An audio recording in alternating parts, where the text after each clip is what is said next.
ever factory outlet Mukunda Jewelries grand opening December 14న హన్మకొండలో. నమస్తే రమగారు. నమస్తే జయ. రమగారు, ఏదైనా మంచి స్టోరీ స్టార్ట్ చేద్దామండి, ఒక చిన్న సిరీస్ లాగా అట్లా. అడప చిరంజీవి గారి కథలు మనం చెప్పుకుంటున్నాం, అవును. ఇంకా ఉన్నాయి అవి. అయితే ఈ చిరంజీవి గారి పరిచయం తోటి నాకు ఇంకొక రైటర్ రచయిత్రి పరిచయం అయ్యారు. ఆమె పేరు శ్రీ సుధామయ్యి. ఓకే. ఒక 6-7 సంవత్సరాలుగా రాస్తున్నారు. స్వాతిలోను అక్కడ ఇప్పుడు ప్రజెంట్ కొన్ని సీరియల్స్ నడుస్తున్నాయి. దాదాపుగా ఒక 10 జానపద కథలు, తర్వాత కొన్ని నవలలు, చాలా 150 దాకా కథలు, హారర్, క్రైమ్, ఫిక్షను, జానపదాలు, ఇట్లా ఎన్నో అన్ని వీటిలలోనూ అంటే అన్ని రకాల కథారంగాల్లోనూ చేతులు పెట్టారు. బోల్డని కథలు రాశారు. ఓకే. అయితే తను కొన్ని పుస్తకాలు పంపించారు. ఇందులో మీకు నచ్చింది ఏదైనా ఒకటి చెప్పండి అని. నేను నచ్చటం అంటే అన్నీ నచ్చుతాయి నాకు. కొంచెం కథ చెప్పడానికి సులువుగా ఉన్నది ఎంచుకున్నాను. నేను అలాగే తీసుకున్నా. ఒకటి చెప్తానమ్మా అన్న. ఇప్పుడు 5-6 కథలు ఉన్న పుస్తకం పంపించి ఒకటి చెప్పమంటే ఏంటంటే బహుశా ఇది బాగుంటే ఇంకోటి చెప్పమంటారేమో మరి. మేబీ. ఈ కినిగేలో రాశారు. ఇవి కినిగే అని ఒక పత్రిక ఉండేది, ఈ మధ్య లేదు అది. కానీ ఆ కినిగేలో రాసిన నా పుస్తకాలే నాకు పంపారనమాట. సో బాగుంటాయి కథలు. మణిద్వీప రహస్యం ఈ కథ చెప్తా. మణిద్వీపం అంటే మనకు తెలుసు. అవును. మామూలుగా మన వాళ్ళు చదువుతూ ఉంటారు కదా, మణిద్వీప వర్ణన అందరూ చదువుతారు. ఒక క్యాజువల్ మణిద్వీపం అని పేరు పెట్టుకున్నారు. ఇంట్రెస్టింగ్ గా పేరు ఉంది కాబట్టి అలా పెట్టుకున్నారు. కొంతకాలం క్రితం, కొన్నేళ్ల క్రితం మణిమేఖల అనే ఒక రాజ్యం ఉండేదట. చాలా సుభిక్షమైన రాజ్యం. ప్రజలు చాలా సంతోషంగా ఉండేవాళ్ళు. చక్కగా పాడి పంటలు ఉన్నాయి, ధనధాన్యాలు కలిగి ఉన్న రాజ్యం. దీనికి మహిపాలుడని రాజుగారు, ఆయనకి మందారవల్లి అని రాణి. వీళ్ళకి ఒక్కతే కూతురుంది, మయూరలేఖిని అమ్మాయి పేరు. ఈయనకి సుమేధుడని ఒక చాలా తెలివి కలిగిన మంత్రి గారు ఒక ఆయన ఉన్నాడు. వీళ్ళ సహాయంతో చక్కగా రాజ్యం జరుగుతోంది, బాగుంది. అయితే ఈ రాజుగారికి, మందారవల్లి మహారాణికి కందర్పకేతు అని ఒక తమ్ముడు కూడా ఉన్నాడు. అతను వీళ్ళకి సర్వసైన్యాధ్యక్షుడుగా ఉన్నాడు. ఎందుకనో ఈ కథల్లో చూస్తాము, రాణిగారి తమ్ముళ్ళందరూ రాజశాలకహ అనే ఆ చాలకుడు చాలా కథల్లో ఉంటాడు. రాజుగారి బావమరిదే వీళ్ళ సర్వసైన్యాధ్యక్షుడుగాను, ఇక్కడ ఏదో కథలు నడిపేవాడు గాను, ఈ రాజ్యం మీద పట్టుగా ఉండేవాడు గాను, రాజ్యం కబళించాలన్న ఆలోచనలో ఉండేవాడు గాను, అలాంటి వాళ్ళని ఎక్కువ చూపిస్తారు ఈ కథలన్నిటిలో. అవే కనపడుతుంటాయి. ఈ కందర్పకేతుకి తన మేనగోడలైన ఈ మయూరలేఖిని పెళ్లి చేసుకోవాలని అతని కోరిక. పెళ్లి చేసుకుని ఈ రాజ్యాన్ని లాక్కోవాలి.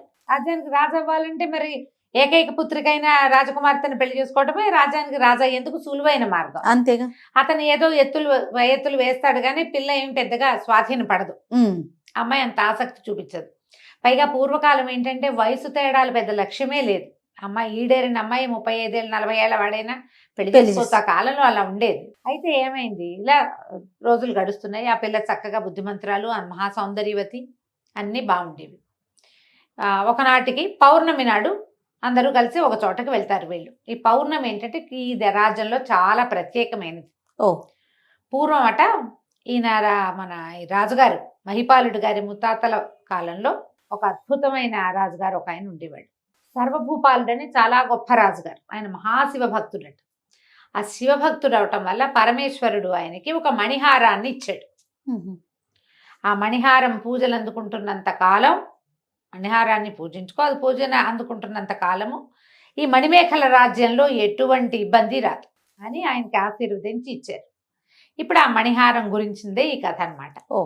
అయితే వీళ్ళందరూ పౌర్ణమి నాడు అందరూ బయలుదేరారు. రాజుగారు, రాణిగారు రథంలో, యువరాణి గుర్రం మీద, సుమేధుడు ఇంకో గుర్రం మీద, కొంతమంది సైనికులు, అంతఃపుర కాంతలు కొంతమంది, అందరూ కలిసి రాజధానికి కొన్ని క్రోసుల దూరంలో, చాలా దూరం కాదు కొంత దూరంలో ఉన్నటువంటి ఒక గుహాలయానికి వెళ్ళారు.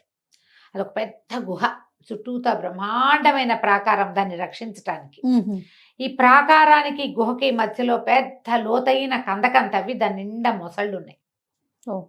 ఈ గుహకి ప్రాకారం ఉందా, ఆ ప్రాకారానికి పెద్ద పెద్ద రాతి తలుపులు, చాలా పెద్దవి. దాన్ని పగలగొట్టలేరు, ఓడదీయలేరు. ఎంత ఎత్తో ఎంత లావో అది.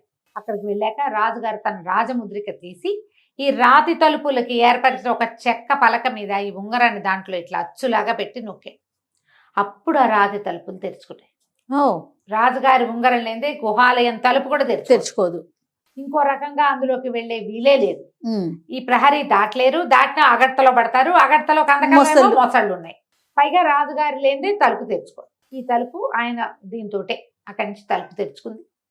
లోపలికి అందరూ నడిచిల్లారు. లోపల ఒక పెద్ద ఇనప తలుపు తీశారు. ఇనప తలుపు తీశాక ఇంకా లోపలికి నడిచారు. అక్కడ ఒక వెండి తలుపు, ఆ వెండి తలుపు కూడా తెరిచారు. సైనికులు కాగడాలతో, రాత్రిపూట ఏముంది, గుహాల లోపలికి వెళ్తే వెలుగు ఉండదు, బయటంతా పుచ్చపువ్వులాగా వెన్నెలుంది, లోపల ఏముండదు కదా, కాగడాలు ముట్టించుకుని వెళ్తున్నారు. కాగడాల వెలుగులు దగదగలాడుతున్నాయి. నగలు, రాజుగారు, రాణిగారు, రాజకుమార్తె, సైనికుల తాలూకు ఆభరణాలు, తర్వాత వాళ్ళ ఈటెలు, కత్తులు అన్నీ మెరుస్తున్నాయి కాగడాల వెలుగులో. చీకటిగా ఉంది, కను చీకటి. లోపలికి వెళ్తే ఈ కాగడాల వెలుగుకి లోపల బంగారపు తలుపు ఒకటి, ఆ బంగారపు తలుపు కూడా తెరిచారు. బంగారు గుమ్మం. రాజు, రాణి, రాకుమార్తె మాత్రం గుమ్మం దాటి లోపలికి వెళ్ళారు. మిగిలిన పరిజనం మొత్తం బయట నుంచున్నారు. ఆ వెండి వాకిల్లో నుంచున్నారనమాట. బంగారు వాకిలి ముందు నిలబడ్డారు. తలుపులు తెచ్చుకొని లోపలికి వెళ్తే పెద్ద విగ్రహం అమ్మవారిది. ఆమె మెడలో అద్భుతమైన ఒక మణిమాల ఉన్నది. ఈ మణిహారం అని చెప్పుకున్నాం కదా, ముందు కథలో ముందే రివీల్ చేసేసాను. ఆ హారం ఉన్నది. అయితే 1 గంట వీళ్ళు తలుపులు తీస్తుండగానే 1వ జామ అయినట్టు నగారాలు మోగుతున్నాయి. 1వ జామ అయింది. మెల్లిగా వీళ్ళు లోపలికి వెళ్ళి అక్కడున్న పాత అలంకారాలు తుడిచేశారు కల్లా 2వ జాము గంట మోగంగానే, గంట మోగటానికి ముందే రాజుగారు కాగడాలు ఆర్పేయండి అని ఆజ్ఞించాడు. మొత్తం కాగడాలన్నీ ఆర్పేశారు. చీకట్లో నుంచున్నారు అందరు. ఎప్పుడైతే 2వ జాము గంట మోగిందో వెంటనే ఈ పూర్తిగా మూసుకుని ఉన్న గుహలోకి ఎక్కడి నుంచి పడ్డాయో తెలీదు, వెన్నెల కాంతులు లోపలికి ప్రసరిస్తున్నాయి. ఈ వెన్నెల కాంతి లోపలికి వచ్చేసరికి పౌర్ణమి వెన్నెల తగలంగానే ఈ అమ్మవారి మెడలో ఉన్న మణిమాలలోంచి ఎంత కాంతి వెలుగు వచ్చినాయో మెరిసిపోతోంది లోపలంతా. అప్పటిదాకా చీకట్లో నుంచున్నారు వీళ్ళు. ఆ లోపల నుంచి విరజిమ్ముతున్న కాంతుల్లో అమ్మవారిని సేవించుకున్నారు. కొంత సమయం ఉంటుంది ఆ కాంతి. అమ్మవారికి పూజ చేశారు. మోసుకొచ్చిన సంభారాలన్నీ నివేదన చేశారు. పాదాలంటి ప్రణామం చేసుకున్నారు. 2వ జాము దగ్గర పడేసరికల్లా మెల్లిగా వెలుగు తగ్గింది. కాంతులు తగ్గిపోగానే కాగడాలు వెలిగించేశారు. మళ్ళీ అందరూ బయట నుంచి అమ్మని దర్శనం చేసుకున్నారు.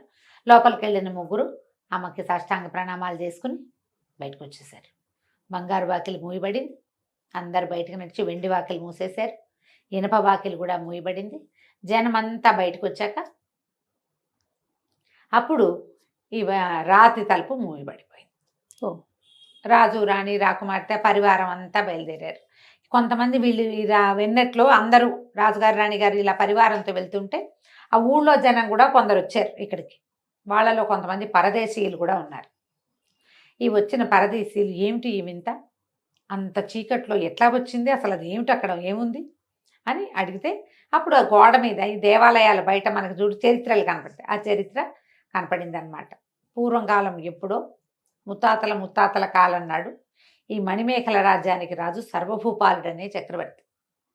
ఆయన పరమేశ్వరుని భక్తుడు, మహాభక్తిపరుడు. శివుడు ఆయన భక్తికి మెచ్చి ఈ మణిహారాన్ని ఆయనకి ఇచ్చాడు. మణిహారం పూజింపబడుతున్నంత కాలం మణిమేఖల రాజ్యానికి ఏ సమస్య రాదు, ఎప్పుడు ఉంటుంది, పచ్చగా దినదినాభివృద్ధిగా ఉంటుంది అని చెప్పేసరికి ఈ సర్వభూపాలు ఏం చేశాడు, ఆయన కల్లో స్వప్న దర్శనం ఇచ్చి శివుడు ఈ మాట చెప్పాడు. మెలకు వచ్చేసరికల్లా ఆయనకి సమీపంలో దగదగలాడుతున్న ఈ మణిమాల కనపడింది. అయితే ఈయన ఏం చేశాడు, అతన్ని ఆంతరంగిక మందిరంలోనే ఒక ప్రత్యేకమైన చోట ఆ మణిమాల నుంచి పూజించుకునేవాడు. కానీ ఆ మణిమాల శక్తికి ఆగలేకపోయేవాళ్ళు వాళ్ళు, చాలా పవర్ఫుల్. అయితే ఈయన ఏం చేశాడు, అందరినీ పిలిచి పెద్దవాళ్ళని అడిగాడు ఏం చేయాలని. పరమేశ్వరునే ప్రార్థించమన్నాడు. అప్పుడు మళ్ళీ పరమేశ్వరుని, నేను ఇంత శక్తి కలిగిన మహిమ కలిగిన వస్తువుని ఇలా ఆంతరంగిక మందిరంలో ఉంచుకోవటం నా వల్ల కావట్లేదు, ఏదైనా మార్గాంతరం ఉపదేశించమంటే పరమేశ్వరుడి ఆజ్ఞ చొప్పున పరమేశ్వరి అమ్మవారిని ధ్యానించు, ఆమె నీకు దారి చూపిస్తుంది అని చెప్పాడట శివుడు ఆయనకి, సర్వభూపాలుడికి. ఈయన పరమేశ్వరిని అమ్మవారిని ఎంతో కాలం పూజిస్తే అప్పుడు ఆమె కనపడి, నేను ఇక్కడికి కొంత దూరంలో ఉన్న గుహలో వెలిసి ఉంటాను, మణిమాలని నాకు తీసుకొచ్చి నాకు అలంకరించు, ఈ మణిహారాన్ని వెన్నెల రాత్రుల్లో నన్ను పూజించు, ఈ మణిహారంతో నన్ను పూజించినంత కాలం నీకు ఏ ఇబ్బంది ఉండదు అని చెప్పింది. తర్వాత కొద్ది రోజులకే ఆ గుహాలయంలో అమ్మవారు వెలిసింది. దానికి చాలా దృష్టాంతాలు కనపడ్డాయి. ఎట్లా తెలుస్తుంది, అదేగా తెలిసిన తర్వాత వీళ్ళు కార్తాంతికులు చెప్పారు, ఈరోజు చాలా బాగుంది, నక్షత్రాలు తారలు రాలుతున్నాయి, ఏదనుకుంటే అది జరుగుతుంది, వెన్నెల విపరీతంగా ఉంది, ఏదో జరగబోతుంది, తెలుస్తాయి కదా కొన్ని మంచి సూచనలు. ఈ రోజున అయి ఉండొచ్చు అని చూసుకుని వాళ్ళు ఈ విగ్రహం ఎప్పుడైతే అమ్మవారి విగ్రహం వెలిసిందో ఈ మణిహారాన్ని తీసుకెళ్ళి ఆమెకు అలంకరించారు. అలంకరించి ఆమె సేఫ్టీ కోసం, ఎందుకంటే మణిమాల ఉన్నంత కాలం అనేది ఒక ఆజ్ఞ ఉంది. అవును. ఆ బోధ ప్రకారం వీళ్ళు ఏం చేశారు, చక్కగా తలుపులు అవి గట్టిగా అమరించి చుట్టూతా ప్రాకారం కట్టేసి దానికి ఒక అగట్ట దవ్వించి దాని నిండా మొసళ్ళేసి మొసళ్ళకి ఆహారం, మెయింటెనెన్స్, వ్యవహారాలన్నీ నడిచిపోతున్నాయి. ఆహారాలు అవి కావాలి కదా, బయట నుంచి నీళ్ళు వచ్చే ఏర్పాటు అవన్నీ చేసి పెట్టారు. అప్పటి నుంచి ప్రతి తరంలోనూ రాజుకి ఇది అప్పచెప్పబడుతోంది. ఓహో. ప్రతి పౌర్ణమి నాటి రాత్రి రాజు రాణి సంతానం ఎవరుంటే వాళ్ళు పరివారంతో సహా వెళ్ళి అమ్మవారిని అర్చించి మణిమాల దర్శనం, ఆ వెన్నెల రాత్రి ఆ వెన్నెలలో ఆవిడ మీదకి కురిసే వెన్నెల్ని, అందులో వచ్చేటువంటి మణికాంతుల్ని దర్శనం చేసుకుంటే వాళ్ళ జీవితాలు బాగుంటాయి. ఎన్ని తరాల నుంచో వాళ్ళు ఈ పని చేస్తున్నారు, ఇది తెలుసుకున్నారు, ఎంతో బాగుంది. సరే అవి జరుగుతోంది, వచ్చిన పరదేశీయులు వాళ్ళు తెలుసుకున్నారు. ఈ కందర్పకేతువు బయట అక్కడక్కడ చాలా గొడవలు చేసేవాడు, డబ్బులు వసూలు చేసేవాడు, పైరువీలు చేసేసేవాడు. అతను ధోరణి పెద్ద బాగుండ్లా, రాజుగారు బామ్మరిది కాబట్టి ఇక ఏం చేయలేం, మనం ఊరుకుంటూ ఉండేవాడు, సాగేది. అయితే ఒకనాడు ఏమైంది, అతను ఇంకా వివాహం చేసుకోవాలని తలంపు గట్టిగా వచ్చింది. వచ్చి ఈ అమ్మాయి దగ్గరికి వచ్చాడు. ఈ పిల్ల ఈ మన మయూరలేఖిని ఈ తోటలో తిరుగుతున్నప్పుడు వచ్చి ఆమెని నన్ను పెళ్లి చేసుకోమని అడిగితే అమ్మాయి ఒప్పుకోలే. నేను ఈ రాజ్యానికి నేనే దిక్కు, ఎవరు లేరంటే ఎందుకు లేరు, మా రాజ్యాన్ని మా అమ్మవారిని చక్కగా రక్షించగలిగే రాజకుమారుడిని ఎవరైనా చూసి చేసుకుంటాను నేను, మా నాన్న సంబంధం చూసి పెళ్లి చేస్తాడు, నువ్వు మా దగ్గర సర్వసన్యాధ్యక్షుడిగా ఉండి నేను నిన్ను పెళ్లి చేసుకోవడం జరగదు, నీ మీద నాకు అటువంటి ఆసక్తే లేదు పెళ్లి చేసుకుందామని అని ఆ అమ్మాయి గట్టిగా నో చెప్పేసింది. ఓకే. నో చెప్పేసరికల్లా ఇతనికి చాలా మండిపోయింది, ఏదో చెయ్యాలి వీళ్ళని, ఎలాగైనా దీన్ని లాగేసుకోవాలి, ఈ పిల్ల నన్ను పెళ్లి చేసుకోవడం తప్పిస్తే దీనికి వేరే దారి లేకుండా చేయాలి. మామూలుగా బావమర్దులు బాగా కొడతారని చెప్తారు, కానీ ఎప్పుడైతే రాజ్యకాంక్ష, పదవీకాంక్ష, ధనకాంక్ష అవి మొదలైనాయో ఇక మేనమావడు లేదు, మేనల్లుడు లేదు. ఈ అమ్మాయిని పెళ్లి చేసుకుంటే కానీ రాజ్యానికి సులువైన దారి అదే, రెండో దారి లేదు. పిల్ల ఏమో అందగత్తే, అది కావాలి ఇతనికి. దాంతో ఇతను కొత్త కొత్త ఆలోచనలు చేయటం మొదలుపెట్టాడు. ఎలాగైనా ఈ మణిహారాన్ని గనక మనం చేజిక్కించుకున్నామా అప్పుడు ఇది సులువు అవుతుంది. కానీ అతను ఏమీ దానికి సరిపడా చేయలేకపోయాడు, ఆలోచిస్తూనే ఉన్నాడు. ఏం చేసి ఈ రాజ్యాన్ని కబళిద్దామా అన్న ఆలోచనలోతే కొన్ని వెన్నెల రాత్రులు గడిచినాయి. అయితే ఇలా నడుస్తూ ఉండగా ఇక్కడికి చాలా యోజనాల దూరంలో, 100 యోజనాల పైమాట దూరంలో ఈ మణిద్వీపం అని ఒక ప్రాంతం ఉండేదట. ఈ మణిద్వీపము పూర్వం ఎంత పచ్చగానో ఎంత అద్భుతంగానో ఉండేది. అసలు అక్కడ ప్రాంతానికి వెళ్ళిన వాళ్ళు వెనక్కి తిరిగి వచ్చేవాళ్ళు కాదు, అక్కడే ఉండిపోవాలనిపించేది. చాలా పచ్చదనం, అద్భుత మహా చెరుకు పానకంలాగా ఉండే నీళ్లు, ప్రజలు కూడా చాలా సుభిక్షమైన వాతావరణాల్లో సంతోషంగా ఉండేటువంటి ఒక ప్రాంతం.